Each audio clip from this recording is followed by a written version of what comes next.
Welcome back to the SPL. Spring Split is here. We're in the first week, and it's all North America all day. We're here with the pre-game show. Tony will be joining me to break the games down that you're going to see throughout the day. But the first thing to really touch on, I guess, is what you guys can do at home. At the moment this weekend, we do have an option for you to get double, I believe, everything almost, with one of our promotions where play in a party, and you'll receive 3 times, I should say. I thought it was double, but it's 3 times everything, Tony. Better than double, and why not get 3? Why not? You only need 1 friend for that as well. You don't even need 2 That's friends. 1 too many for me. I was thinking the same thing. I'm like, I'm sure I can find 1 friend, but I don't know about 2 if I needed that one. We can be that 3rd friend together. Well, if you're just tuning in today and you've not actually been here before, let's have a look at the standings of what happened so far this week during the SPL. At the top of the standings, North America, there was only a couple of games played on Thursday, and it's Monkey Madness, the only team that took an early lead. Absolutely, defeating Flashpoint, whereas Luminosity split against Team Allegiance in those Thursday games. Everyone else has yet to play a game up until today and Sunday. Up until today, and that's where we're going on to next, is what the actual schedule is for today. We're going to kick things off over with LG playing yet again. After their split with Allegiance, they're going to face off against Noble Esports. Following that, it's EUnited up against Memory of Gabe, and then later on this afternoon, Tolly, we've got Allegiance versus Flashpoint. Allegiance versus Flashpoint should be an interesting matchup. Flashpoint going through some roster changes, Allegiance picking up Nero Ma in that support role, and then Team Eager also went through a roster change in the jungle role, going to be taking on Monkey Madness. Spicy day to look forward to. We'll see how North America breaks down, because that's the region, Tolly, that everyone's talking about now. How will North America respond to what happened at Masters? Europe kind of ruled the day. Absolutely, and I think everyone in North America is looking at Luminosity as the bar to try to achieve, because this team, Luminosity, has been the most consistent team out of North America so far in Season 4. Well, so far in Season 4, but they did lose that game against Allegiance. We'll get on to LG a little bit later, though.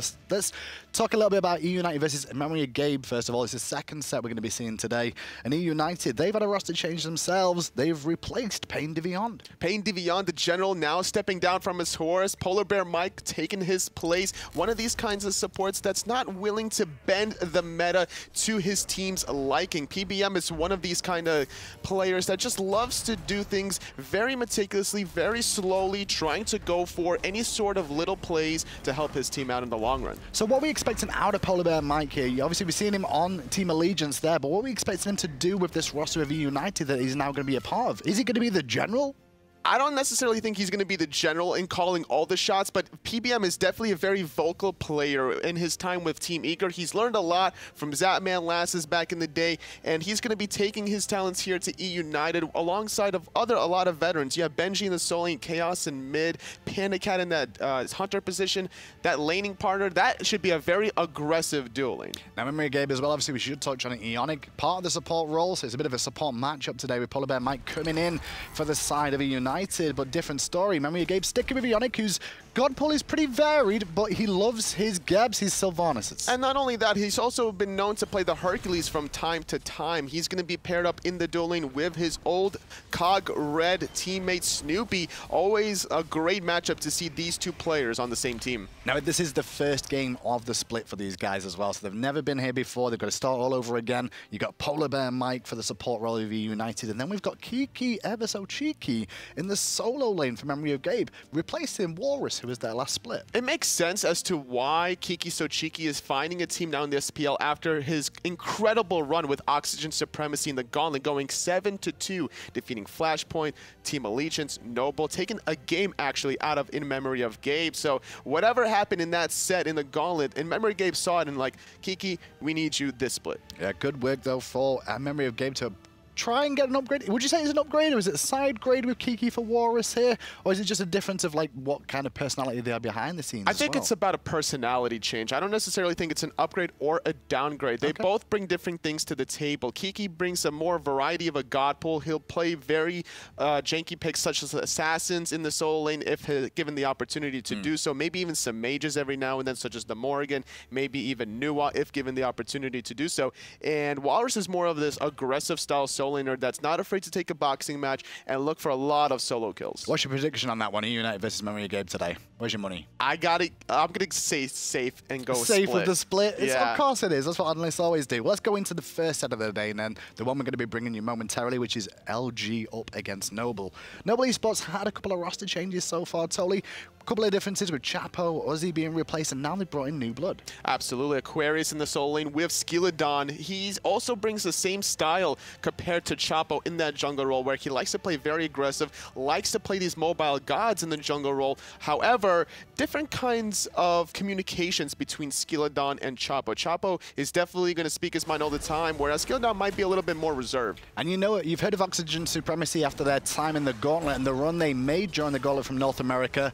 Multiple members of the Oxygen Supremacy squad, though, have gone different ways and have all ended up in the SPL. Skeeledon was a member of that squad. What is he going to be bringing this time round to Noble? Just the plays. He's not afraid to get into the back line of his opposition and look for any opportunity. He loves the Susano. He's been playing that quite a lot. Not only that, but he's also played Chang'e in the Gauntlet run. Sure. In the first 6 games, I think he's played 4 different gods in that 7-2 run in the Gauntlet. Totally. The problem is, though, is that he's up against Mask today, who's one of the most established junglers in the SPL, been around for a while now, and seen as, you know, he's got a rightful place in the jungle, respected by a lot of people. And he's very comfortable with his Luminosity crew. There's just so much trust onto Mask from his teammates, which is quite impressive considering some of those teammates are BaRRaCCuDDa and JeffHindla, 2 players that have been through the ringer. And Mask likes to play a lot of these mobile gods as well, specifically even the Ratatasker, despite receiving that nerf to go from 25 radius on his ultimate down to 20% nerf, but still preferring the Rat God. Well, we'll see what he can do with that going forward, because generally Mask's playstyle very aggressive. He's one of the engagers for the team, I'd say, more so than sits back and lets the solo or the Guardian to do it for him. At this day and age of Smite, in the jungle, you have to be that aggressive. You have to be looking for these plays, and Mask and Skeeledon in this matchup will be looking for them. Well, the one thing about the junglers is they do need mid laners to pair with, and in Smite, that's generally what happens a lot of the time. We'll should start things off with Baskin then, Mask's teammate. He's still new to the mid lane, but he's been here long enough, totally, that we can actually start talking about his playstyle in mid. He's been making a great transition in the mid role. At first, I was kind of questioning how would he make the transition to go from such a tanky solo lane warriors and guardians into this more squishy glass cannon mages in the mid role, but he's been nothing but impressive coming into this mid lane. He's always very patient whenever he really needs to. You can tell that he's really focused at every single game. God Pull seems a little bit limited from what we've seen so far, though, Totally. We're expecting that to expand a little bit this split. Oh, absolutely. Knowing Luminosity, they've been scrimming every day for about 3 to 4 hours. They've experimented with every different kind of pick that you can imagine. The question is, what works best for them? And It doesn't have to be always a different god pick for Baskin if it's been working out for them. Well, his lane opponent today, as Baskin continues pillaging during these games up against Noble, which was a matchup that we're going to see again. MLC Stealth is his lane opponent, and Stealth been around the scene a little bit more organized there, been around a lot longer. He's got a lot of potential. He's shown it before. He's more established than Baskin. Are we expecting him to have a better time here up against Baskin, or is it going to rely more on the whole team? I think it's going to be very dependent on how Weekend gets off to the start in this matchup. Jungle and mid need to go hand in hand here. I'm sorry, Skeeledon. You threw it really far back there. I'm going too far back there. Team, I'm thinking like, you know, Noble, ALG, their colors are almost the same. But to be fair, no, sorry, Skeeledon needs to be on the same page of MLC Stealth. Normally, Stealth is one of these players that relies on his jungler to put him in a great position, which is why Stealth likes to play some of these less than ordinary picks, such as the Nox, Kukulkan, any other kind of styles. And Skeeledon is always looking for them plays. Stealth should have a relatively safe time in the backline. Well, if he's going to have a safe time as well, I think the main thing for Stealth is getting the farm online early too. And if Skeeledon's going to be rotating around looking for ganks early on, it means he's going to get more farm, which is Stealth's playstyle. Yeah, Stealth just likes to sit back and farm, look for the plays, look for those triple root crush combinations into the Alma monsters. Well, let's see what they can do with this game then, because Skeeledon versus Mask and Baskin versus Stealth are definitely 2 highlights for me. LG versus Noble, though, I'm going to force you to make a decision. You can't go safe here. You got to pick one of the other. No, Luminosity, I got to give it to Luminosity 2-0 here. Even though they split with LG, yes. ALG? Really? Yeah. I think Luminosity's taken a lot from that one set. They're going to shake off the rust off of that Thursday game, take it here on Sunday with a clean 2-0 victory. All right, well, let's head over to the casters. Tom and Taco are standing by to bring us this set between LG and Noble. Noble here are going to be moving away from their console squad. They had Chapo and Ozzy over there on the right side of the map, and now they're going to be moving away, moving to Aquarius and Skeeledon, like we heard. The dev spoke a lot about Skeeledon, but let's talk about Aquarius to solo lane. I really appreciate Aquarius' playstyle. He's certainly a player who's already proven himself to be a strong opposition for other solo laners in his role. He has that aggressive flavor that he can really bring and help out with Noble, because that's a team that I think lacks initiation a lot of times, but with Skeeledon and Aquarius, I think they'll find what they need. Yeah, I think it should be really interesting. Most notably, MLC Stealth likes to play on the backline like we heard, so look for a lot of front tanky people up front to really protect him. We'll get to pick some bans right here and see how everybody's going to wind up. Will MLC play something normal, or are we going to see the knocks is the question? I want to see something weird. That's honestly just how I always come out here. But the ban's not too weird here. Serket, this is a character that Skeeledon can carry the game on. And Bellona, well, that's just sort of the flavor of the week. You can always kind of appreciate Bellona, Osiris, Susano, Fafnir, even the Terra. Terra has been a really popular pick as of late because of her sustained global presence with her ultimate. It's always a nice acquisition. And then the Fafnir, of course, just so much. They're trying to eliminate that early aspect of aggression, but Jeff, opting for the Khepri, that's a really early Khepri pick. Yeah, that first pick Khepri is not something that we see often, but basically Luminosity sort of setting the tone, saying we're looking to be really tanky here. And also, you know, it's kind of we know how good Skeeledon is at Susano, right? It's sort of sitting there saying, I mean, why don't you go for the Thanatos or the Alquang, right? Why don't you go for it? See if you can do it. I actually think that Skeely also has a pretty solid Alquang, just a slightly riskier pay, especially when there's gods such as Wuwy and Osiris that are up for the taking. And Luminosity has a very strong clearing draft from the get-go. Noble, on the other hand, I'd say that theirs requires a little bit more execution for the 3v3 combination that they're running already. But Soul, excellent for objectives. Susano, powerful setup to combine alongside of MLC. And that could potentially be Soul in the dual lane, although I find it fairly unlikely. Yeah, I think Soul has solidified herself as a mid laner, so mid-jungle solo, it seems to really be locked down, although you never know. Wubbn might pull out the Hercules support. It's not something, so Herc support is one of those things that it doesn't always come inside the meta, but right now, it's kind of there. Herc support winds up just being a kill lane. And a kill lane means a push lane, means you get the enemy's jungle, which is exactly what we're looking at here in Season 4. Rama will be the hunter of choice for Noble Esports. And the last two picks for Luminosity, looks like we're going to see a Nemesis and a Poseidon. That is a very strong draft combination. A lot of wombo combo, especially between that Nemesis and Posi. Like that, it's so threatening when you have to constantly be aware of that on the map, especially when you're trying to be the frontliner Hercules or the Sobek, for instance. I think that Noble's certainly going to have to take a lot of care on their solo lane side of the map for those buff invades, because Osiris, Nemesis, Poseidon, that screams invade. Exactly. Noble Esports have an uphill battle to go here. Shoutouts to the Ratatasker ban that happened out there in the second round. Kind of interesting there, keeping Mask off the Rat, but will it keep Mask off of Noble? We'll see as we get here in the game. Luminosity versus Noble Esports. Our first game of the afternoon starts now. And I am already a pretty big fan of this mid lane matchup, considering that it will be Baskin versus Stealth. We've talked a lot about how Baskin hasn't really seemed to be finding his stride, and he is playing a god that we're very accustomed to seeing him on. We're seeing him play his favorite Poseidon. Oh, yeah. Teams keep allowing him to pick this god, so I'm not necessarily questioning his god pool, because Baskin's proven himself as a mechanical player, but whether or not he's going to be able to get away with a little bit of the less experienced portions, such as positioning for mid lane, is going to be the real question against somebody like MLC Stealth. Yeah, and when it comes down to it, look, I mean, Poseidon isn't single-handedly winning any games, right? He's a very powerful pick, but it's not one of those picks that you absolutely need to ban. Kind of feels like Carnanos currently, where he's strong. He's definitely on the top, but you don't auto lose if you don't ban him.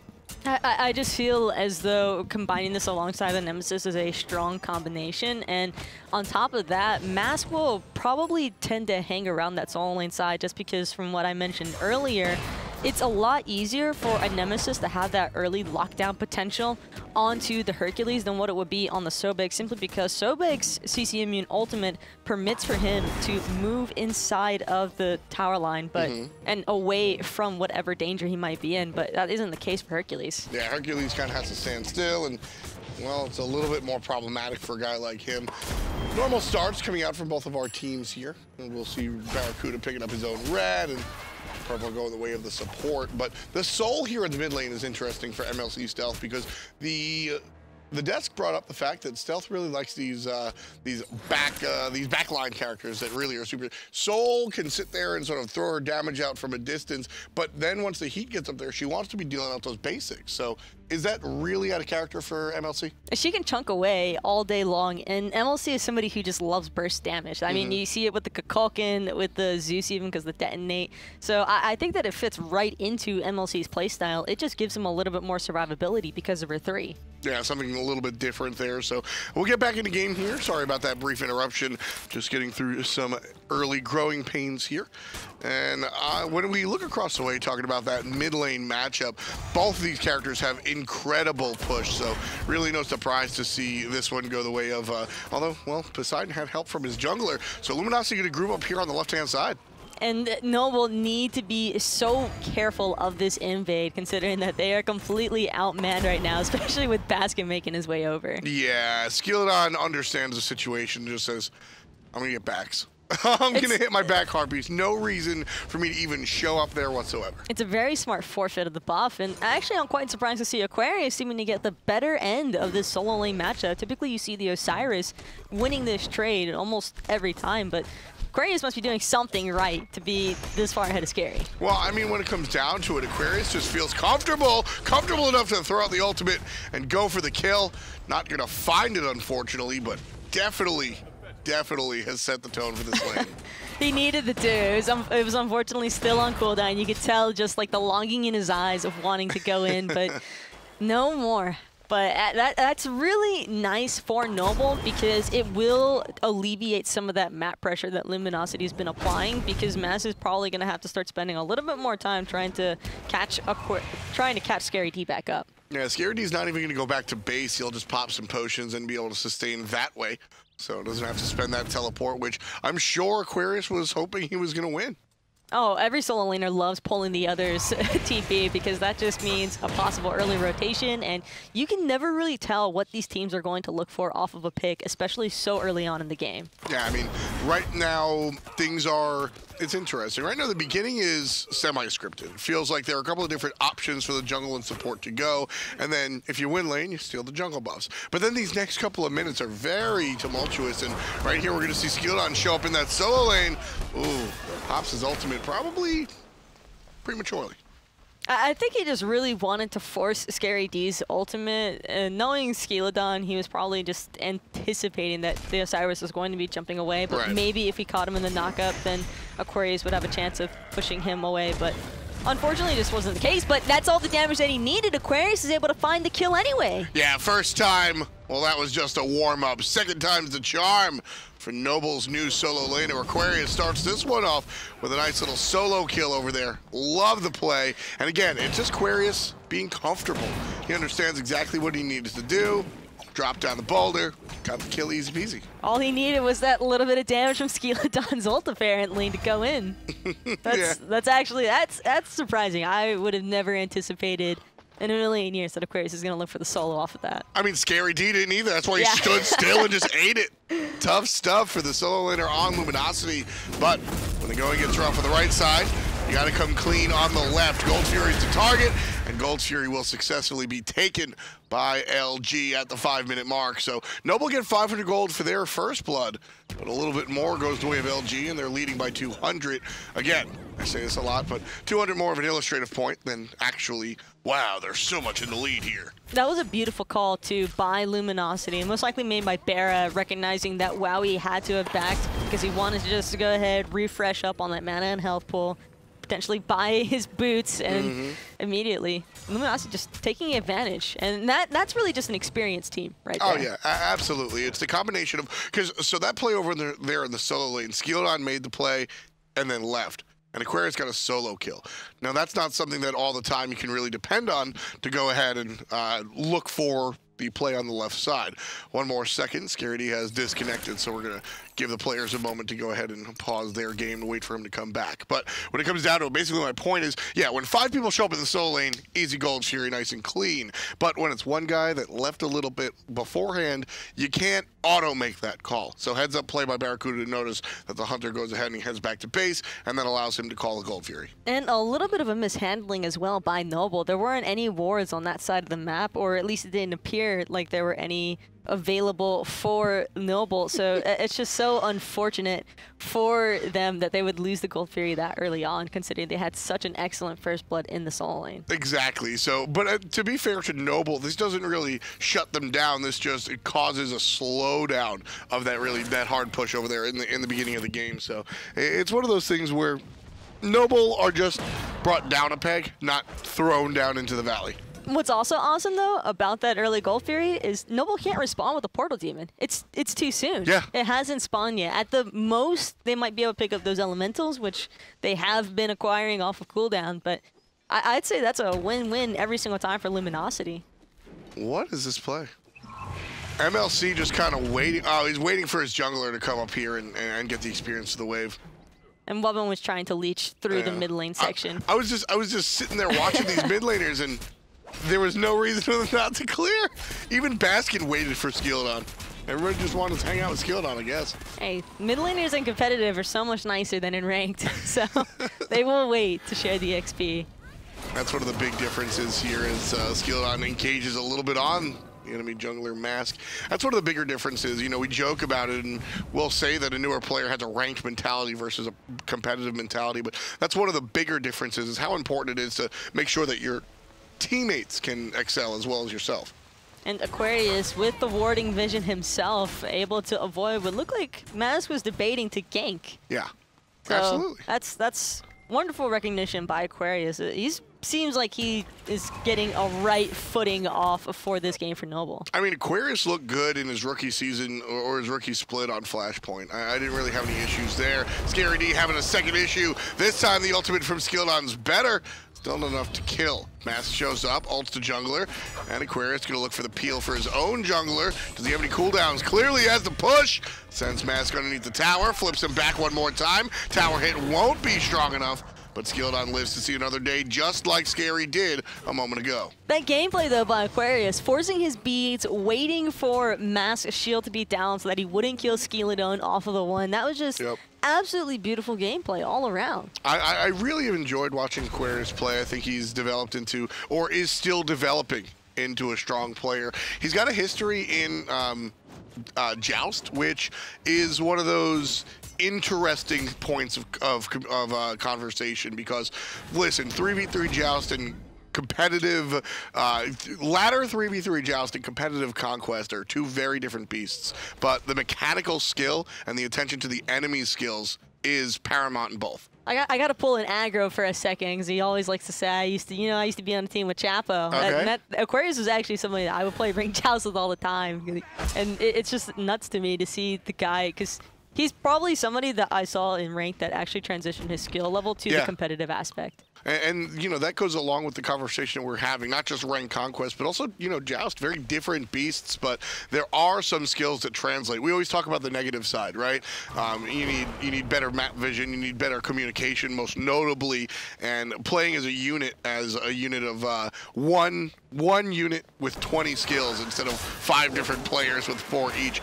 Those are the negative sides when you have bad habits, but what are some positives that ranked can really bring into the pro scene? 100% the mechanics. You can learn a lot of solid mechanical gameplay through ranked. It can encourage bad habits at times if you're not careful. Of course, you can be a little bit lazy with your pathing on the map and things like that, but overall, you can actually practice your mechanics quite well. So when it comes down to it, it seems like all of the mistakes that come by way of ranked and stuff like that, some of the less competitive game modes are really just positional based. And as long as you keep in mind that things are a little bit more dangerous here, maybe a lot more dangerous because there's a team worth of communication across the board.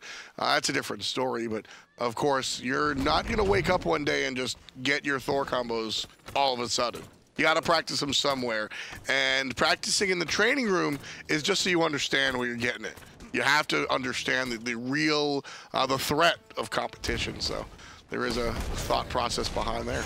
It's 2-1 every single time. It's just been on point nonstop. And on the other side of the map, I also really love how Noble picked up the Oracles. They ensured that they had the vision this time around for the Gold Fury, and not trying to let Luminosity have another freebie. Going back to that Hercules, once upon a time, and even still now, Hercules is sometimes shied away from by players because of the difficulty in confirming his damage. Aquarius knows no such thing. I even liked, so he finds the combo right there and then gets an extra couple of basics by just body blocking.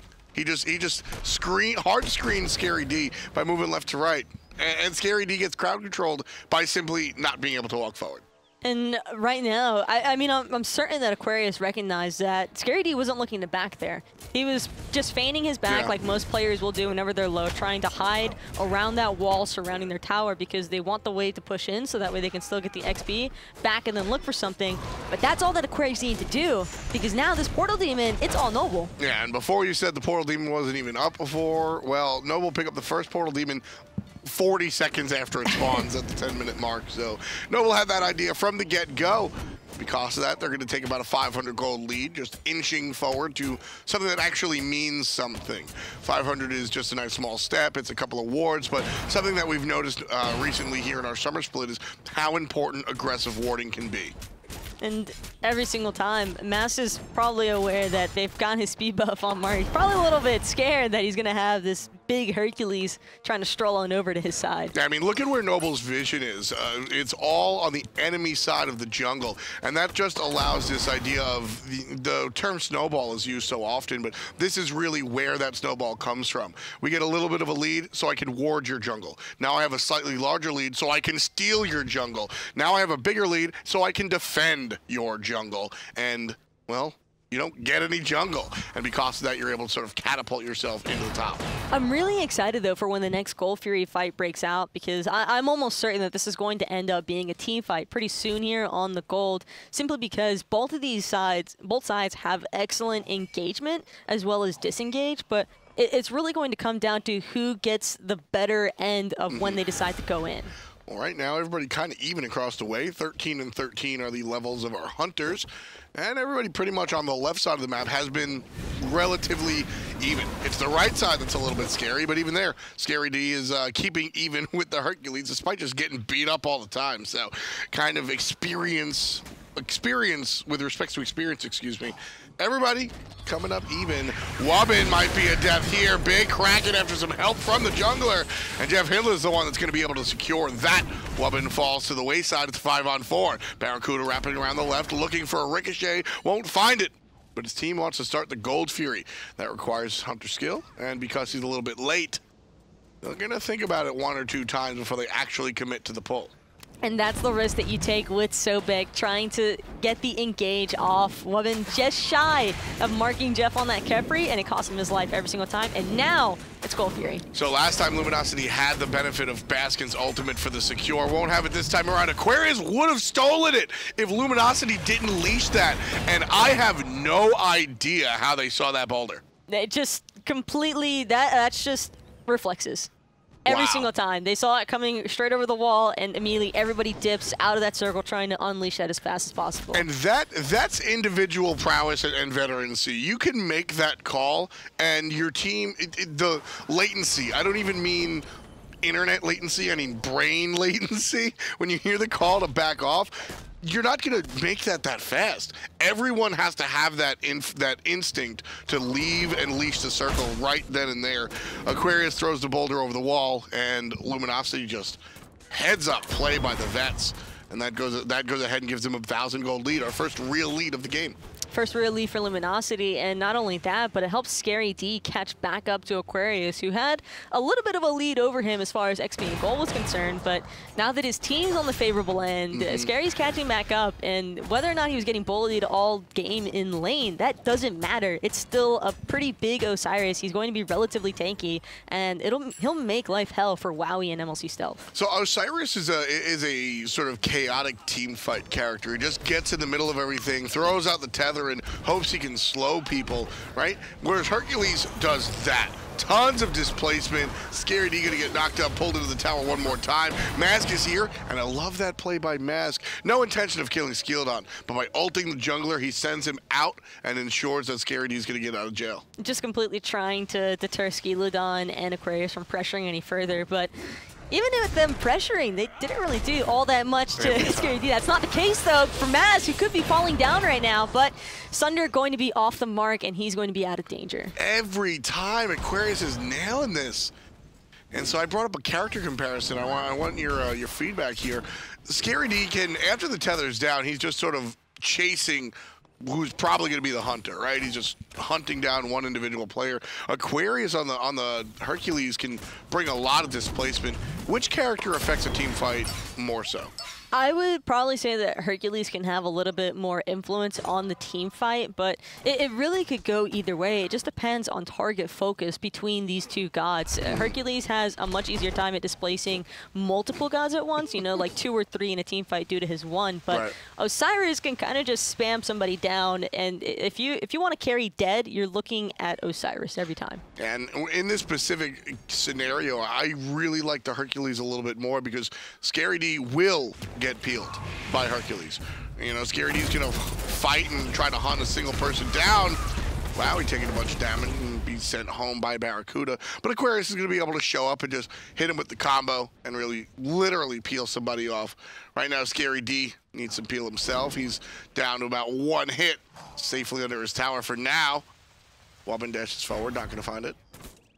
And that aggressive play by BaRRaCCuDDa that we just witnessed in the dueling is kind of what you would expect to see happening as long as these two guys are remaining in that dueling by themselves, because Huyi tends to get a little bit more favorable matchup since his dash and catch out gods with dashes. Skeeledon gets pushed forward. He's in trouble. Half HP. There's the Kraken. He'll avoid it with an ult of his own. Jumping towards the back line, and there's a couple of shots from the Hunter. But Aquarius is in trouble. Maz gets a kill on the solo laner, and Wowy goes to the sky. Looking to take down Skeeledon. He only hits 2. Can't find the 3rd. Skeeledon backs to base. It's going to be a 3-on-4 now.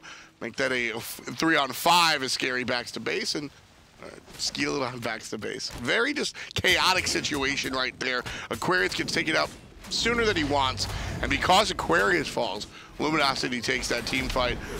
I think if a Hercules is alive there, Taco, that goes Noble's direction. I think so too, but I don't see a Hercules surviving very long when there is not 1, not 2, but 3 Sunders on the side of Luminosity. Yeah, it's a lot of flat damage coming out onto the Herc. Ouch. Yeah, there's just not really much of an opportunity. This is where the disengagement starts to become a priority for either side, because there's also 2 Sunders on the side of Noble. It's just such a strong active right now. It's kind of hard to not pick up because it deals with tanks and warriors who try to do that beefy aspect so well. So for Aquarius, if he tries to go in too soon without his team being able to follow him up fast enough, then he's going to get Sunder to the face every single time and just pop. How did we get here? Sunder was once Polar Bear Mike's joke guild Blinkin' Sunder, right? Now, obviously, the item has changed a myriad of ways. Is it the flat damage? Is it the % damage amplifier? What part of Sunder makes it so incredible right now? It was really just meditation getting nerfed and people looking to prioritize other actives, then recognizing that this is a bit of a tank meta, and considering that aspect, Sunder is the tank shredder. Well, here comes the tank from the left-hand flank. Aquarius finds the combo, but not able to finish it up as BaRRaCCuDDa jumps away to safety. Now trying to fight this tiny corridor against a Huyi and a Kraken. Not a smart play by Noble. 3 players relatively low. One of them Wubbn, who's closest, but the dash from Mask brings him closer to the mid lane. Here comes MLC Stealth, away to safety. JeffHindla looking for a grab, won't find it. Because of that, Noble gets out of there no problem. Aquarius going to take a couple of bits of poke, but not a big deal for our level 16 Herc. MLC dropped his ultimate there, though, and because of that, the only possible steal potential that Noble has, other than just straight up brawling, is Wowy, but they can't even get close to the goal Fury in time. Yeah, perfect zone coming out from Luminosity, but JeffHindla might trade his life for it. Big damage out of Aquarius, but BaRRaCCuDDa is the first one to strike. JeffHindla finds the next one. The duo lane getting the double. Aquarius Aquarius is going to push somebody out, but Wowy is the one taking himself down. BaRRaCCuDDa finds a triple kill for the North American Hunter. Luminosity's up 6-1 and find themselves leading 5,000 gold. BaRRa has rage, and that is really all that needs to be said about that team fight. Not only do they secure the Gold Fury and push themselves ahead in that aspect, but the XP lead is starting to become pretty drastic. Yeah. A clean 4 for nothing. That is what you want to see every single time if you're Luminosity. Yeah, look at that. You mentioned the rage. Almost 1,700 damage just coming by way of basic attacks from BaRRaCCuDDa. That's the point, you know. He's level 18. He's 3-0-2. He's got his critical strike online. This is the on point for the Hunter. The early game, not exactly their time in the sun. But now, yeah, BaRRa's ready to swing. And with his Mark of the Crow combination, anybody that BaRRa marks with his 2, you can expect to just get shredded almost instantly, especially combining that alongside the Sunders. Yeah, and you don't forget the Sunders just going to amplify the damage that everybody, including BaRRa, is dealing. So really, really intense stuff coming out from Luminosity here. Big damage. The Fire Giant around their waists as well. So Luminosity looking to back off and then head back up a lane and siege. Will it be the right or the left side? They probably want to push for the side that's furthest away from the Fire Giant pit, although there are T1 towers in every single lane. So I'd imagine that the swing would probably go from the right-hand side to the left, but sometimes teams will just want to start on the left-hand side if the Gold Fury is available, which it isn't at the moment. So it really just depends on which side BaRRa wants to push first, because they're just going to follow the Hunter. Well, BaRRa's on the left side, his own side, trying to defend against Wowy and Wubbn, and he does so by firing a ricochet into the wave. That's really all he has to do. Clear the wave and it's done. Skeeledon's by himself, but he's a level 18 Osiris with a Fire Giant buff, and he's relatively tanky already. Building into that Frostbound hammer as well, so he'll have slows on top of his slows, which is just annoying. Never really want to deal with an Osiris building into a Frostbound. That's big money coming out from JeffHindla, and he's going to just smoke out Skeeledon. Help out from, well, BaRRaCCuDDa. Now Wowy's in trouble. Mass gets the kill off of help from BaRRaCCuDDa. Big damage from the Hunter. I mean, that is standard Smite, big damage from the Hunter in the late game, but BaRRa brings it to another level. Finding 2 picks right there, though, just means that any towers that Luminosity want to acquire are completely theirs. And they might even look to push a Phoenix, knowing that only 3 members are alive at the moment for Noble. You might be able to look here, you know, and say the team fight at 18-ish minutes was the turning point of the game. But those 2 picks right there would be the final nail in the coffin, the straw that breaks the camel's back. Luminosity gets a lead. 5,000 and a Fire Giant buff is not something you scoop off of. You can defend. It's not even just the 5,000 gold and the Fire Giant buff. It's more so that once you lose a Phoenix and you're already starting to become victim to the snowball, it just becomes so incredibly difficult to dig yourself out of that hole. You just can't escape it. And that's sort of where I'm going, is that like 5,000 gold to Fire Giant buff, look, man, we can play under a tower, we can play under Phoenix, and we'll be good. You lose 2 players, you're giving up auto, that Phoenix, the 2 towers, there's nothing that Noble can do to defend against that, and that becomes the point where Luminosity says, okay, we're in the driver's seat to, okay, we win. And there's already still so much time left on this Fire Giant buff that now Luminosity just get it back for free, spend up all that gold, come closer to being full build. BaRRa, if he wasn't hurting enough already, Rage and then Deathbringer on Huyi, who's probably one of the hardest hitting Hunters in the game because of the way that his 2 works. It's just going to be absolutely devastating to anybody on Noble. I don't even think that Wubbn could provide any sort of frontline right now for his team, because he's not eating more than 7 or 8 in hands before having to just completely fall back. Yeah, I mean, it's got to be Hercules that really is doing the work with the mitigate wounds and stuff like that, but it's not going to be easy for Noble at all. You know, Skeeledon here, not exactly tanky on the Susano. He's got to look for the raw peel. BaRRaCCuDDa has to be the focus, the target, the guy, the only concern of Noble, basically. Baskin, don't stand in a whirlpool, right? Don't stand in a whirlpool. Everybody has to look at BaRRaCCuDDa. A very good choice from Noble here not to defend the tier 2 and instead defend their Phoenix. But the problem is, how do you get to BaRRa? You've got a Khepri and an Osiris to go through, and if in case you make it past those 2, surprise, there's Poseidon and Nemesis as well, just in case. Yeah, I mean, That's the problem. They have so much the biggest backline problem. and frontline. Like BaRRA can do whatever he wants, and that's the issue, is that BaRRA's getting to do whatever he wants. Well, usually you want to kill the Khepri, but if you kill the Khepri, BaRRA kills 2 of your teammates. So you have to sort of focus on finding BaRRaCCuDDa, bringing him out of there. Aquarius has to look for the flip into the kick, into a pull from Skeeledon, right? I mean, this is a team with a lot of displacement, and they have to use that displacement to bring BaRRaCCuDDa away from his structures of comfort, if you will. Noble have to effectively burn out his actives, disengage perfectly so that they don't lose anybody themselves, and then re-engage in 100-0 BaRRA in no time at all. Yeah. Otherwise, it's just GG. Well, BaRRA finds the crit after a stun and forces the runaway from Skeeledon. Luckily for Skeely, he was intelligent enough not to use his relics. A very important point that he has his beads and his Aegis there. Oh man, that fire giant just completely melted. And now Wubbn might find himself in a little bit of danger. Maz, though, just going to back off. Rest of his team wasn't there to follow up quite yet. Yeah, he's just trying to be annoying. Deal a couple of shots, see if Wubbn turns around and plays into it. If he doesn't, okay, we'll just group up. Everybody got fire giant.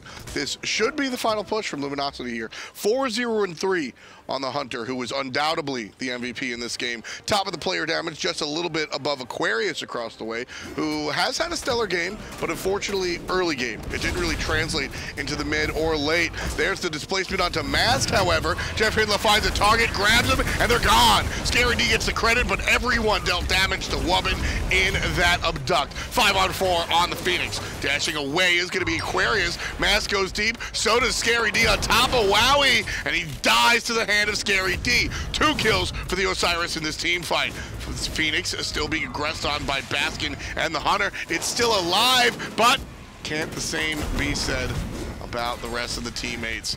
Phoenix being aggressed, and it will fall down. Mid down, left should fall in about 2 shots. Fire wave still available in that left-hand side for Luminosity, and now Mask, he wants more. He's trying to go in, can't find it, but Aquarius, he's trying to peel for himself. I don't know, he's gonna survive? No. Big 3-man push coming out from Aquarius. I liked it. Unfortunately, did not do enough for his team. Luminosity going to clean up the Titan here, and down it goes, 11-1 in 27 minutes of play. Noble fall to Luminosity in dominating fashion. Thank you, BaRRaCCuDDa, says Luminosity and all their fans. I wanted Aquarius to live. For like 2 seconds, just hope that Hercules could pull away with it, but yeah.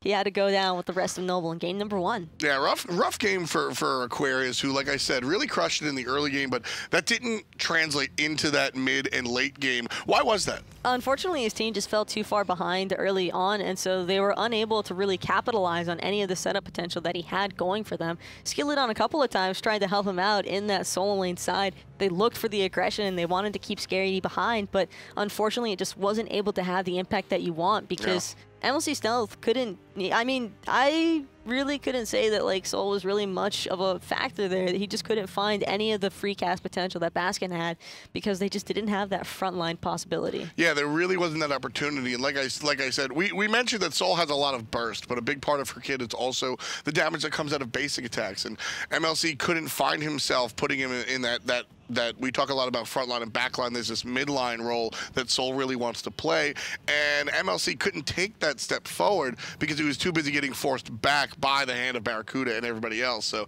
kind of really stunted him. I think it really just came down to that one moment in time where Wubbn tried to make the engage onto JeffHindla with the pluck, missed with the Sobek, forced into his ultimate, but he still fell victim to Luminosity. And then after that, they sieged the Gold Fury.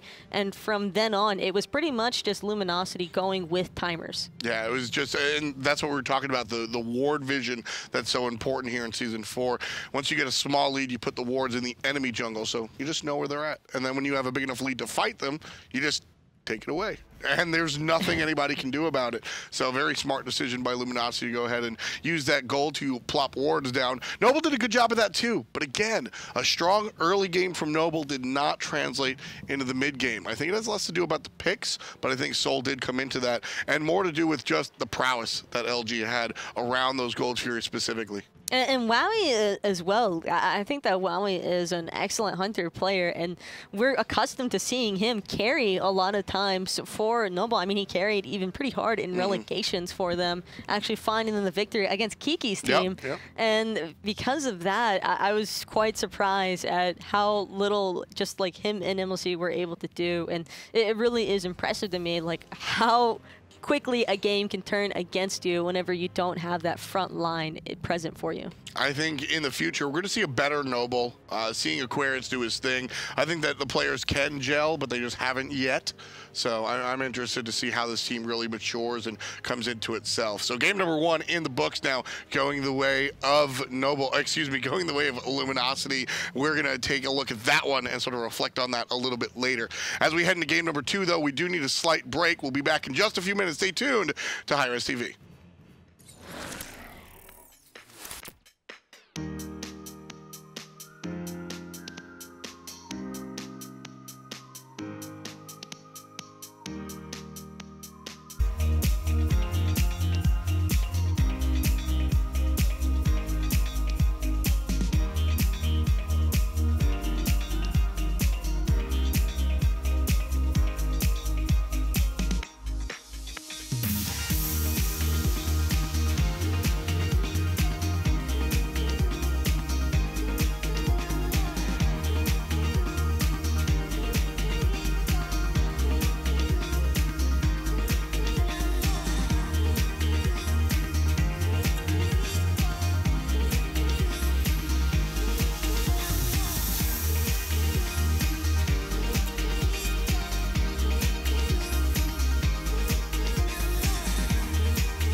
Love is strong, come along, fall into my arms, come on.